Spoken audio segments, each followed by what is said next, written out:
Hello there, I'm Andy Dyer. I'm here with Carol from Farmer Network, and we're going to show you a straightforward guide to taking soil samples so that you can comply with your SAM1 or CSAM1 actions within SFI. So we're going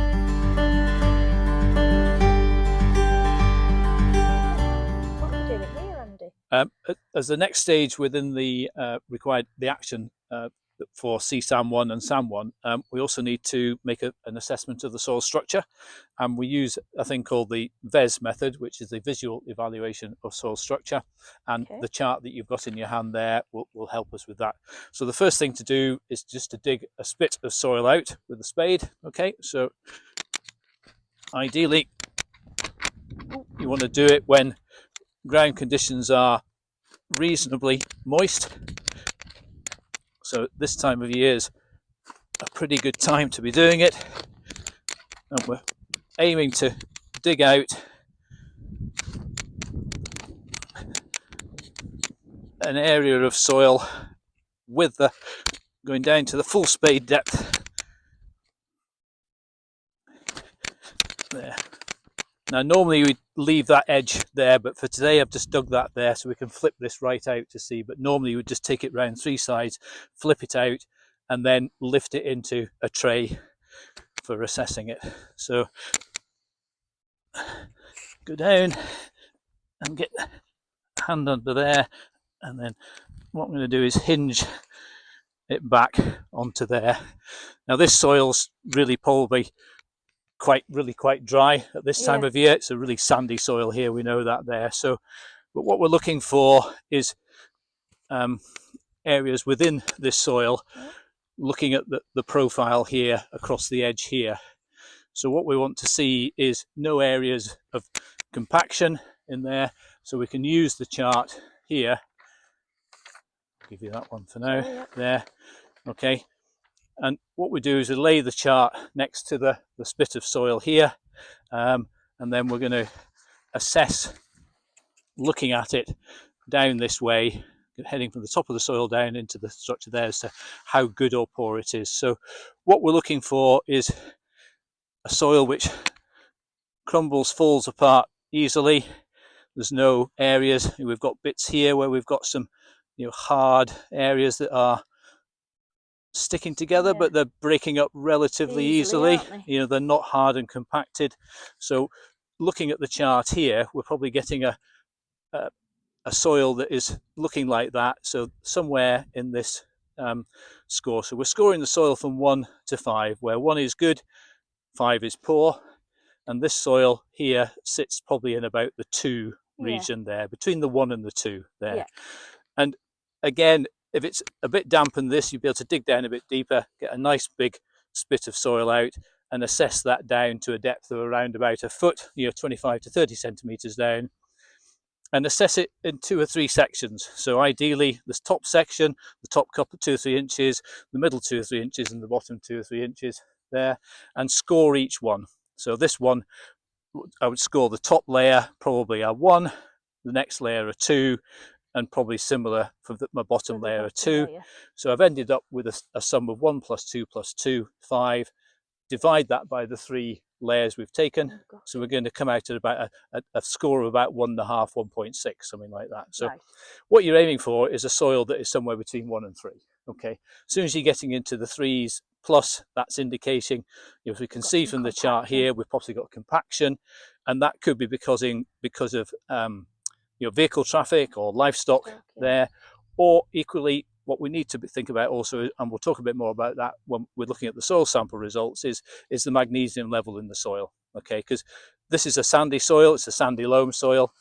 In clay loams and more heavier soils, sandy clay loams and clay loams, which are quite common throughout Cumbria, we can see where magnesium levels are high, that this can cause the soil particles to clump together. And that artificially creates some compaction in there. And we'll talk a bit more about that when we get back into the kitchen.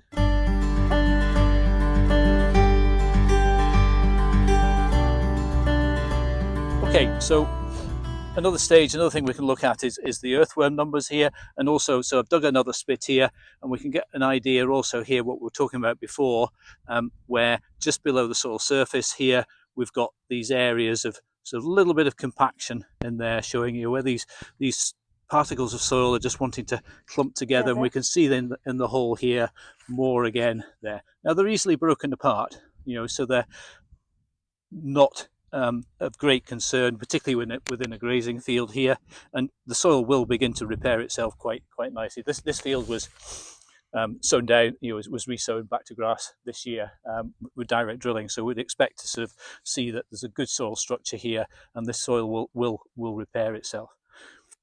Now, in terms of the earthworm numbers, again, wanting to dig a pit here, and of about a spade round there, and so we're ideally looking within about a cubic foot, so about a foot by a foot by a foot.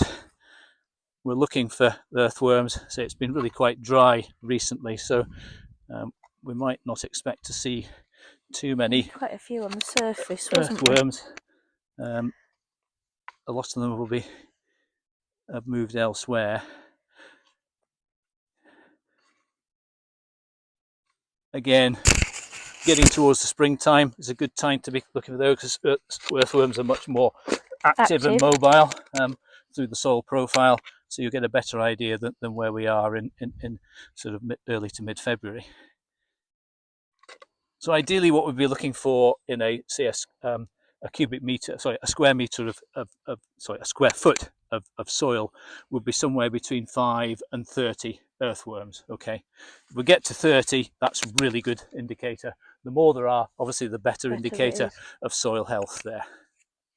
And again, if you dig down deeper, you might find different types of worms. There are many species of worms, but there are 3 main types of worm.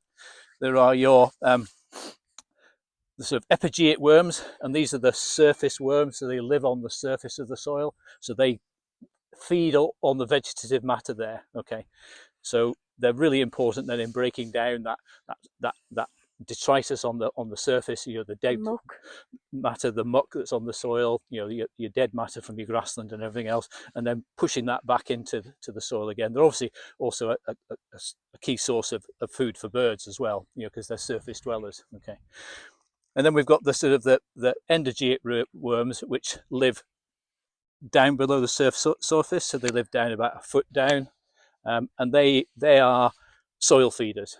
So they feed on soil all the time, and they stay in that layer down there. So they're mixing that soil together, mixing all that organic matter that's there, digesting it and improving the soil, improving the aeration.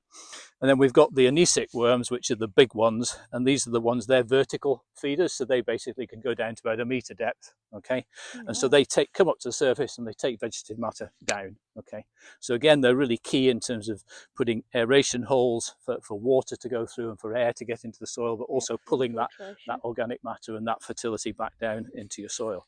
So again, it's that sort of decision, if you're going to reseed a field, this field was reseeded by using Roundup and then a direct drilling method there.